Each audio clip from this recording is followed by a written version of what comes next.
L'humilité, c'est une des choses rares que tu trouveras dans ce monde actuel aujourd'hui. Oui, je ne te parle pas de l'humilité de ce monde. Je te parle de l'humilité selon Dieu. Est-ce que tu sais que c'est Dieu qui sonde le cœur? Personne n'est capable réellement de pouvoir sonder l'humilité.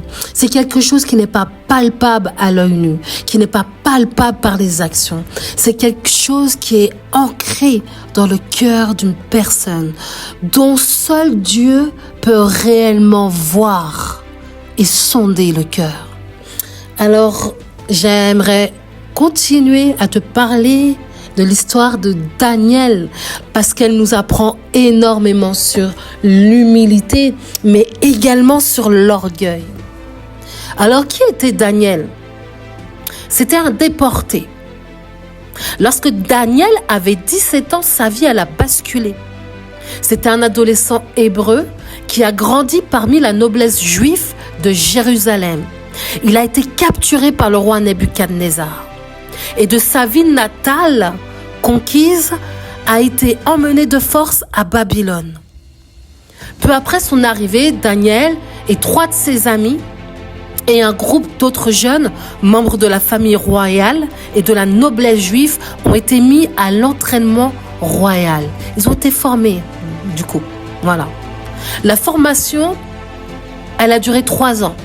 Et normalement, elle devait leur permettre, en tout cas permettre aux diplômés, de servir dans le palais du roi Nebuchadnezzar. Pour beaucoup, ça aurait été une gloire. Vous savez, on court beaucoup après le fait d'être validé par les autres, le fait d'être validé par un président, validé par une autorité, validé par quelqu'un qui est capable de nous emmener loin, tu vois. Mais du coup, il va y avoir un coup de théâtre dès le début dans cette formation. Daniel et ses amis, alors qu'ils sont à un banquet, vont refuser la nourriture et le vin du roi, offert aux stagiaires du palais. Ça veut dire qu'on leur avait préparé des tables avec certainement toutes les nourritures possibles qui devaient exister à cette époque. Mais ils n'ont pas oublié d'où est-ce qu'ils venaient. Élevés dans la stricte religion juive, les 4 jeunes ne voulaient pas se souiller avec de la nourriture riche, impure et sacrifiée à des idoles. Ça nous montre clairement déjà qu'à cette époque, quand ils faisaient de la nourriture, ils les sacrifiaient aux idoles. C'est pas comme nous aujourd'hui les chrétiens, quand on se met autour d'une table pour manger nos repas, on prie pour justement sanctifier la nourriture, purifier la nourriture. Non, eux, c'était carrément de la nourriture donnée aux idoles. Donc c'était impur pour un juif. Écoute la suite. Dans la grande demande, Daniel a été exempté avec ses amis de ce régime et de recevoir à la place des aliments très simples, c'est-à-dire des légumes et de l'eau et des fruits certainement.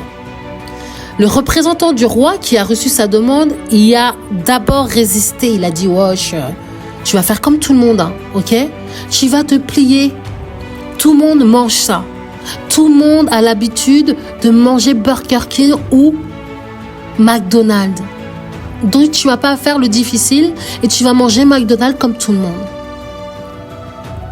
Car il craignait qu'un tel écartement du menu officiel mette sa vie en danger, certainement par rapport au roi. Mais Daniel a persisté en demandant une période d'essai de 10 jours. Sa santé et celle de ses amis pourraient ensuite être comparées à celle des autres apprentis qui se conformaient à la consommation de nourriture riche et de vin. Tu sais, il y en a beaucoup et tu verras souvent ça peut-être dans une société, dans ta société, dans ton entreprise. Tout le monde va décider d'aller manger au McDo. Mais toi, tu vas préférer peut-être aller manger une soupe dans le bon petit restaurant du coin. Et on va dire, non, mais viens au McDo, tout le monde mange McDo, pourquoi tu vas aller manger une soupe? Tout simplement parce que tu sais ce qui nourrit réellement. Tu ne veux pas faire rentrer de la nourriture morte. Tu veux faire rentrer de la nourriture vivante qui va te nourrir à l'intérieur de toi. Bref, tout ça pour dire que 10 jours plus tard, Daniel et ses amis étaient plus performants que les autres Et du coup, ils ont reçu l'autorisation de conserver cette manière de manger, tu sais, ce régime alimentaire, jusqu'à la fin de leur formation. Et au terme des 3 années d'instruction, le roi Nebuchadnezzar a lui-même évalué chacun de ses apprentis. Tu sais, 3 ans quand même. Et au bout de 13 ans, il n'y a aucun apprenti qui s'est dit, tiens, si on mangeait comme Daniel et ses camarades, ils ont l'air quand même plus en forme que nous. Ils prennent pas de poids, ils sont sveltes. Ils ont l'air plus joyeux, plus heureux, plus équilibrés, plus endurants. Tu sais, ils ont besoin de moins de sommeil. Bref, personne ne s'est posé de questions au bout de 3 ans. Et le roi arrive un mois, il est venu voir, tu vois. Il a découvert que Daniel et ses 3 amis avaient 10 fois plus de connaissances que leur père, que les autres apprentis. Tu dois apprendre à marcher selon la direction du Saint-Esprit, selon la direction de Dieu. Il y a des tendances dans ce monde. Il y a des placebos, il y a du divertissement. Mais même si la Bible te dit que tout est permis, mais tout n'est pas utile, vraiment pas. Et donc là, manger n'importe quoi, alors que tu es en formation, c'est pas forcément utile. Vouloir suivre les tendances, fêter Halloween, comme beaucoup sont en train de le faire le 31 octobre, c'est permis. Mais est-ce que c'est vraiment utile? Est-ce que on a besoin constamment de suivre les tendances de ce monde et de ces sociétés? Encore plus quand on est enfant de Dieu? Non. Sois fier de qui tu es. Tu n'es pas n'importe qui. Tu es l'enfant du roi des rois, des seigneurs des seigneurs. Je veux dire qu'arrivé un moment, oui, il y a beaucoup de dieux dans ce monde. Il y a beaucoup de religions. Il y a beaucoup de choses qui ont été rapportées. Chaque culture, chaque pays a son Dieu, a sa façon de voir de Dieu, a sa façon de traduire l'existence du Créateur. Mais en réalité, il n'existe qu'un seul Dieu. Il est le Seigneur des Seigneurs. Le Dieu au-dessus de tous les dieux inventés par les humains. Il est l'alpha et l'oméga. Il n'y a personne qui peut faire ce qu'il fait aujourd'hui. Et Daniel et ses compagnons l'avaient bien compris. Ils ont pris à cœur de ne pas s'éloigner de l'éducation de leur peuple. Et donc, même là, un roi qui a très peu de valeur est capable de reconnaître. À ce moment-là, Nebuchadnezzar reconnaît. Il y a une différence entre la manière dont les enfants de Dieu se nourrissent et comment mes enfants à moi ou comment mes apprentis à moi se nourrissent. Il n'y a pas de discussion.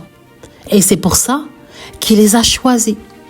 Vous verrez que dans ce monde aujourd'hui, on préférera choisir des enfants de Dieu pour leur valeur, pour leur persévérance, pour leur caractère, pour leur autorité, que de choisir des gens qui suivent la tendance et qui n'ont aucun caractère, qui n'ont aucun positionnement.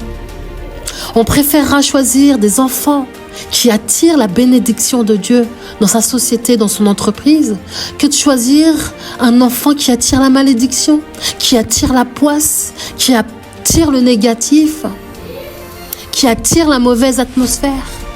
J'aimerais conclure pour vous dire qu'il est important de choisir. Choisis la lumière plutôt que les ténèbres. Choisis d'être heureux plutôt que d'être malheureux. Choisis ce qui va te faire du bien plutôt que de choisir la mort. J'aimerais te raconter cette histoire. Est-ce que tu sais qu'il y a eu un moment dans Apocalypse 1:19 où Jésus a récupéré des clés? Écoute avec attention ce qu'il a dit par la suite. Je tiens les clés de la mort, du séjour des morts. Jésus enleva à Satan les clés de l'enfer et de la mort. Une seule fois, Jésus nous a délivrés de nos péchés et du séjour des morts. Il était impossible qu'il fût retenu captif plus longtemps. Jésus a déjà gagné. Il n'a laissé aucune clé à Satan. L'enfer a été créé pour Satan, pas pour nous, pas pour toi. C'est pour ça qu'il n'a pas les clés. Les clés appartiennent à Dieu. Et à ce moment-là, Satan perdit toute autorité sur ta vie. Je pense que tu vas être choqué avec ce que je vais te dire. Satan t'a trompé pendant tout ce temps.